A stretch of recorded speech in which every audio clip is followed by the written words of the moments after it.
Glory, glory, haleluya. Glory, glory, haleluya. Selamat pagi dan selamat hari Minggu. Berjumpa kembali dengan saya, James Mesak, dalam seri program rohani Pahlawan Alkitab. Suatu program rohani yang akan membahas kisah hidup tentang pahlawan-pahlawan iman di dalam Alkitab. Kehidupan pribadi, kehidupan keluarga, perjalanan hidup, karya-karyanya, kenangan-kenangannya yang luar biasa, serta pengalaman-pengalaman pribadi bersama dengan Yesus Tuhan yang akan menjadi teladan buat kita semua. Selamat menikmati dan Tuhan Yesus memberkati.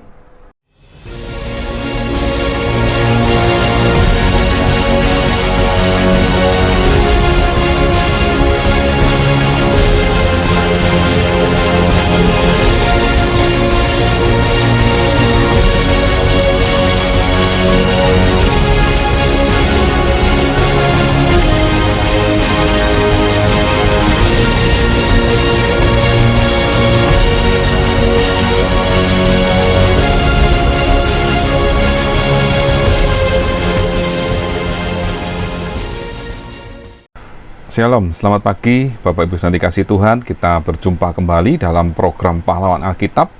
Dan pagi ini kita masuk ke dalam seri yang ke-44, di mana kita akan sama-sama mendengar pembahasan tentang Matius, yaitu salah satu dari ke-12 murid Yesus. Nah, nama Matius sendiri berarti hadiah atau pemberian dari Tuhan, di mana Matius adalah orang Galilea yang lahir di Kapernaum dengan nama Lewi, di mana nama Lewi itu artinya bersama-sama. Ayahnya bernama Alfeus dan ibunya adalah Maria yang bukan ibu Yesus. Keluarganya adalah pemeluk Yudaisme atau agama Yahudi yang taat dan fanatik. Pekerjaan dari Matius adalah seorang pengumpul pajak atau sering disebut dengan pemungut cukai di Kapernaum, di mana kita melihat bahwa nama Matius itu tercatat 6 kali di dalam 4 kitab, yaitu Matius, Markus, Lukas, dan Kisah Para Rasul. Pekerjaan yang awalnya adalah seorang pemungut cukai, kemudian menjadi murid Kristus dan menjadi seorang rasul, juga sebagai penulis kitab Injil, dan juga seorang misionaris atau penginjil, dan akhirnya Matius harus menjadi martir atau mati syahid.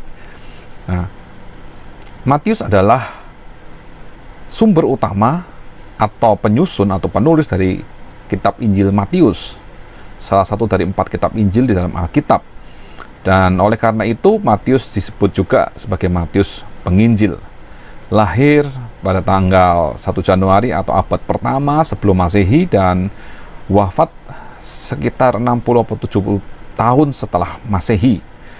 Nah, di mana kematiannya sebagai seorang martir dengan pedang atau tombak di daerah Partia. Nah, kita akan melihat sekarang bagian kedua tentang kisah hidup perjalanan dari Rasul Matius. Yang pertama kita akan melihat bagaimana Tuhan Yesus memanggil Matius menjadi muridnya. Nah, kita lihat di dalam Lukas 5 ayat 27 dan 28, di mana kita melihat bahwa saat Tuhan Yesus tiba di Kapernaum dan dalam perjalanan menuju ke pantai, ia melihat Lewi atau Matius sedang berada di rumah pemeriksaan bea atau pajak atau cukai, dan Tuhan Yesus memanggil Matius untuk ikut dengan dia.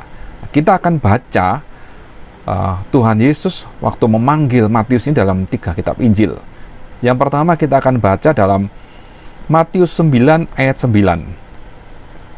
Setelah Yesus pergi dari situ, ia melihat seorang yang bernama Matius duduk di rumah cukai. Lalu ia berkata kepadanya, "Ikutlah aku." Maka berdirilah Matius lalu mengikut dia. Kita baca di dalam Markus 2 ayat 14. Kemudian ketika ia berjalan lewat situ, ia melihat Lewi, anak Alfeus, duduk di rumah cukai. Lalu ia berkata kepadanya, ikutlah aku. Maka berdirilah Lewi lalu mengikuti dia. Kisah yang sama juga ada di dalam Lukas 5 ayat 27. Kemudian ketika Yesus pergi keluar, ia melihat seorang pemungut cukai yang bernama Lewi sedang duduk di rumah cukai. Yesus berkata kepadanya, ikutlah aku. Jadi memang Lewi adalah Matius. Dan setelah mengenal Tuhan Yesus, nama Lewi itu berganti menjadi Matius, ya, yang artinya adalah pemberian atau kasih karunia Allah. Dan kita melihat bahwa Tuhan Yesus memanggil ke-12 muridnya. Dalam Matius 10 ayat yang pertama, secara lengkap disebutkan nama-nama dari murid-murid Tuhan Yesus.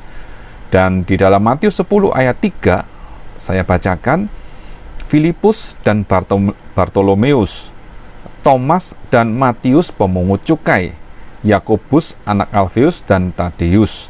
Jadi di Matius 10 ayat 3, Matius masih disebut sebagai Matius pemungut cukai. Dan pelayanan mengikut Yesus atau sebagai murid Yesus langsung dijalani oleh Matius pada saat dia dipanggil oleh Tuhan. Di ayat-ayat yang sudah kita baca tersebut di atas, ayat selanjutnya di dalam Matius 9 ayat 10, Markus 2 ayat 15, lalu Lukas 5 ayat 28 diceritakan bagaimana Matius ini mengadakan pesta perpisahan yang besar di rumahnya di Kapernaum, mengundang teman-temannya supaya mereka juga bisa bertemu dengan Yesus. Dan sejak saat itu Matius tidak lagi menjadi pemungut cukai, tetapi menjadi murid Kristus, dan dia menjadi pencari jiwa bagi Kristus dan turut serta dalam pelayanan Tuhan Yesus selama 3,5 tahun. Dan kita melihat bagaimana pelayanan penginjilan dan akhir hidup dari Matius ini. Menurut Perjanjian Baru, Matius merupakan salah satu saksi dari kebangkitan dan kenaikan Yesus. Dan berdasarkan tradisi Kristen zaman atau Yahudi zaman dahulu, Matius mengabarkan Injil selama 15 tahun di kalangan masyarakat Yahudi di Yudea. Dan barulah kemudian ia berkeliling ke negara-negara yang lain, termasuk Ethiopia, Makedonia, Persia, dan Partia, di mana dia dibunuh sebagai martir dengan pedang atau tombak di Partia. Jadi meskipun masa lalu dari Matius penuh dengan dosa, tetapi Matius secara unik memenuhi syarat menjadi seorang murid Yesus, di mana dia adalah seorang pencatat yang akurat dan pengamat pribadi yang sangat tajam, di mana dia menangkap detail-detail kisah yang paling kecil, sehingga sifat-sifat inilah yang sangat menolong Matius untuk menulis kitab Injil Matius sekitar 20 tahun kemudian, ya. Kurang lebih ditulis kira-kira tahun 50-an setelah Masehi, sebelum kehancuran kota Yerusalem pada tahun 70 setelah Masehi.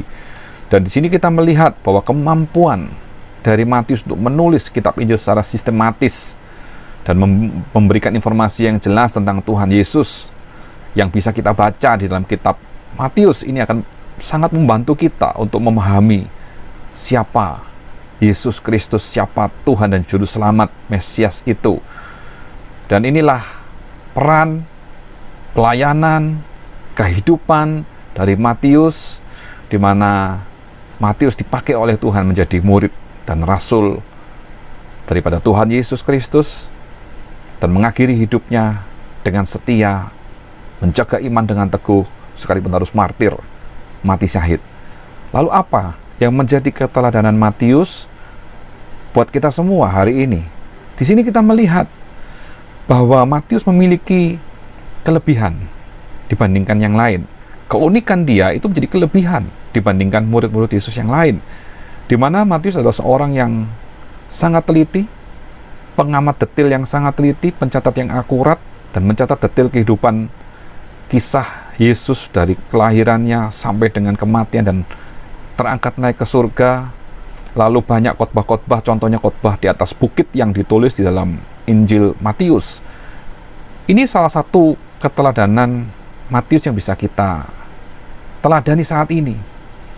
Lalu yang kedua adalah bagaimana Matius adalah seorang yang penuh dengan kerendahan hati dan berani mengakui status lama dirinya sebagai seorang pemungut cukai. Sekalipun dia sudah menjadi murid Kristus, murid Yesus, dia tetap menulis bahwa dirinya adalah seorang pemungut cukai. Jadi sekalipun dia telah meninggalkan pekerjaan lamanya, tapi Matius tidak keberatan kalau orang memanggilnya dengan panggilan masa lalu bahwa dia adalah seorang pemungut cukai. Dia tetap berani mengabarkan Injil.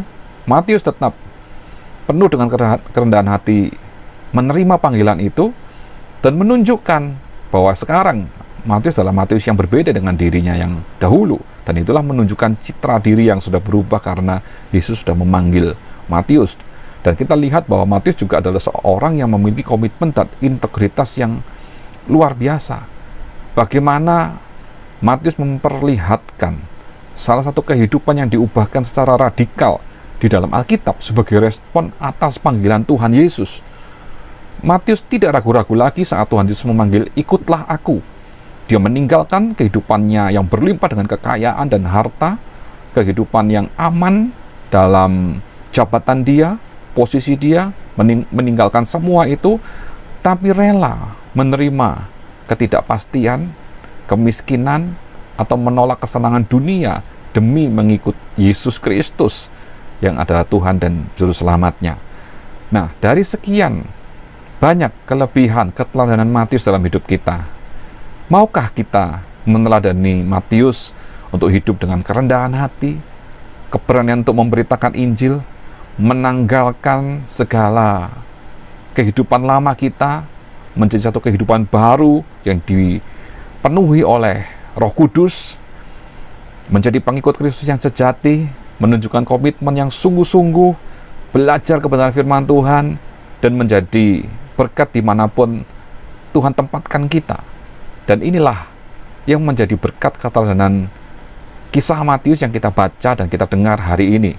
Sehingga hari ini kita bisa berkata bahwa Matius adalah pahlawan Alkitab. Puji Tuhan, Tuhan Yesus memberkati kita semua. Amin.